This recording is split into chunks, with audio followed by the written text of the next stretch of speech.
This is the second part of the tutorial on unique technique, wool lace in a cowl or scarf. In the first part we had been talking about the materials we need and then started bobbin lacing. In this part 2 we are going to finish the bobbin lace and connecting it to our start. We make a rim on the scarf and then we starting a process which I call mapping. And it goes on with sewing. When the sewing is done, then we are going to dissolve the plastic and we have then a ready scarf.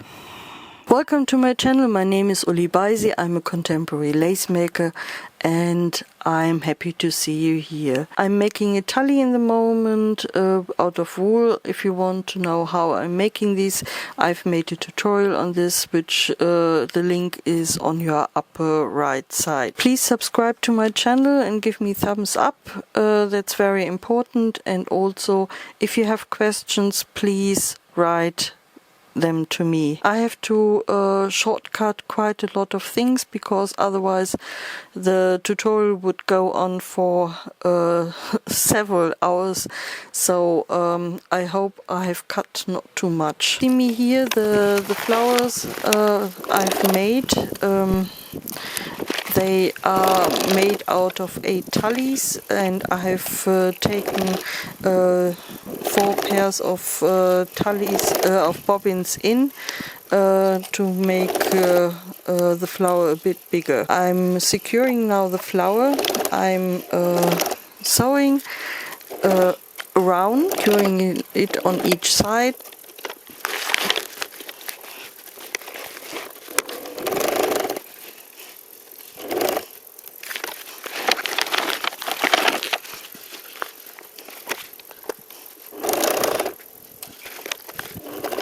See, I'm coming to a tully which I've just started there and careful to sew it, and I'm going over, and the next one. You have to support your sewing machine. This is quite a hard work for your machine because it is going up and down. You have to support with your fingers and also lift again and again the foot of your sewing machine. Here you see there I've put the made the foil round, and I'm sewing in the moment the middle tully, which I also have taken in. Careful not to sew the rest of the wood, just the wool, just to sew the tully itself. And I'm just going straight over. I will sew it all around that it is fixed there, and not to have problems later on when we do the big sewing. And when I've secured it all around, I will just go sew over, straight over the single tullies that they are getting laid down in the right way. Here you see, and I will do it for all the tullies.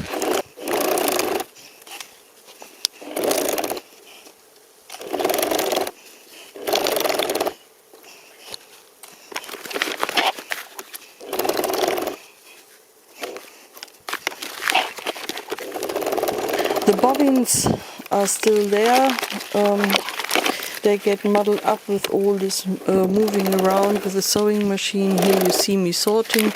Underneath is the plastic where the pattern is drawn on, and I'm sorting them right now. The next step is just finishing off the lace, which I've done here, and I'm taking the pins out of the lace table and lying them flat.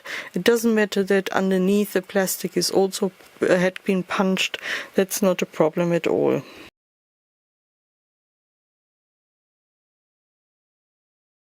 Here I'm sewing the lower part of the rose ground nearly I've finished, but I'm not sewing the last rose ground, the last row of rose grounds just before, because we need to connect both sides with each other.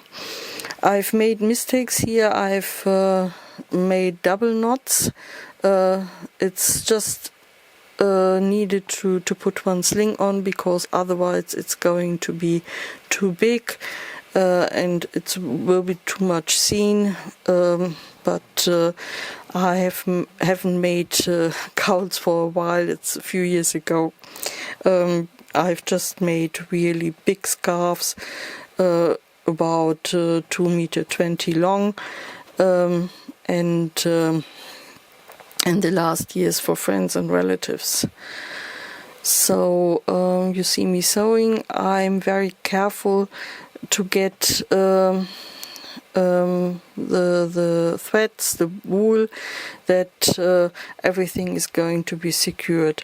And be careful with doing this not to have the other side of the scarf, the plastic, also sewing with you, because that would be in a moment a really difficult thing to do, to cut this out again.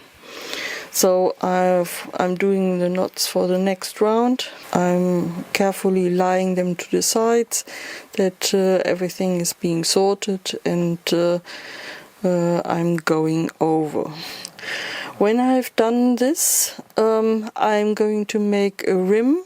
That's the reason I've made these lines on the side of the plastic next to the pattern. The pattern is in the middle, but these are really on the rim. This is our point of securing all the sewing. And you will see it in a moment. I'm still lying here the wool. You have to take your time and have a look that this is going to be worked really good. So here we are.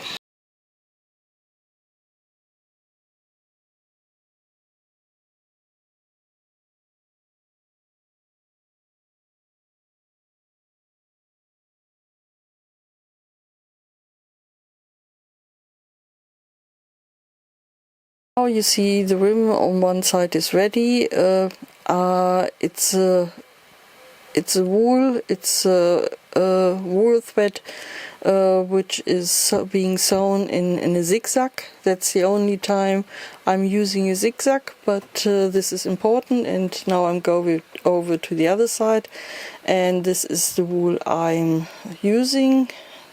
Now I'm on. I've left a bit over and going alongside the rose ground. At the end I will just curl it around and sew over, and nobody will really notice then the start and the end.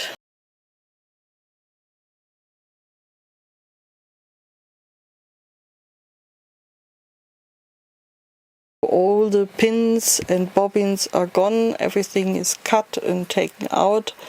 So when we have finished this, we are going to swap to the other side. So you see me taking it around, going over, sewing over, and then I'm cutting it. Here you see.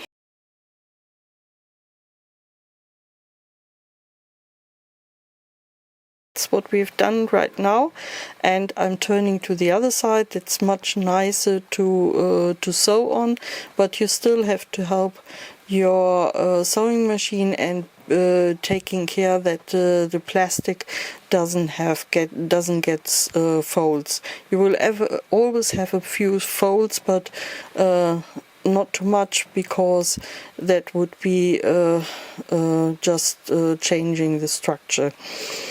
I call this process mapping because I'm sewing in bigger squares and then going smaller and smaller and smaller and smaller, and that is securing the scarf, sewing the net. First I'm going around in the width, and now I have changed going into the length.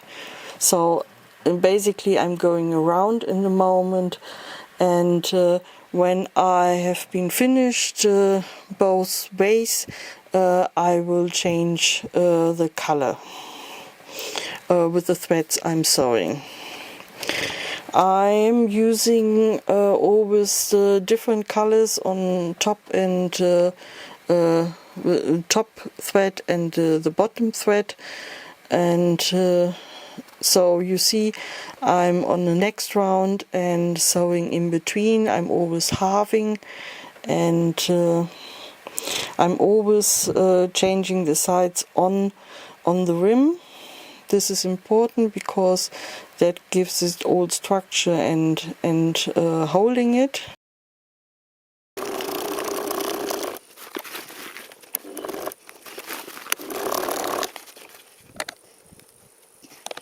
Always cutting off all the rest of threads, because if you're sewing in, that's really nasty to take them out later on. So be careful, or if the thread is cutting. You still have to help your sewing machine because it's really hard work, and you have also secure that you are not making any folds.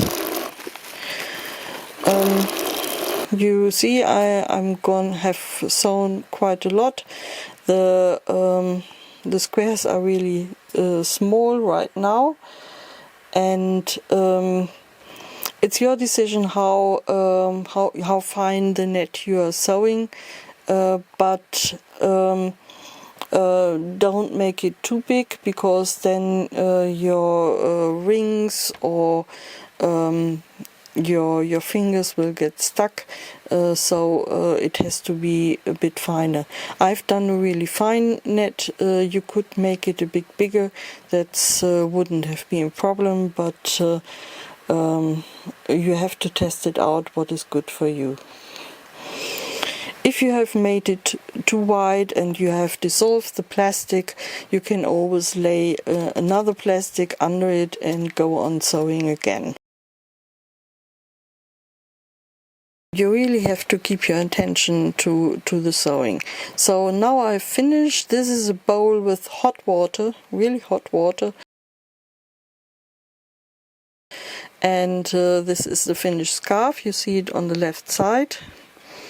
And now I'm turning it. And you see it now from the right side. Afterwards there will be no right and left, but in the moment it is right and left. So you see it here. You see the fine net, and now it goes into the water. It's really warm water, really hot water, and now it's going to dissolve.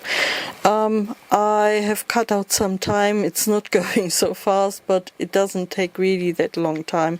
It can be that you have the feeling that you need to refill the hot water, then you change it. Or if you have a really big scarf, then you might need to have a second going. When I finished, I have washed it out, rinsed it again on flowing water, and then I've ironed it. I'm sorry, I haven't switched on the camera then. That's it for now. You see in a minute the ready scarf.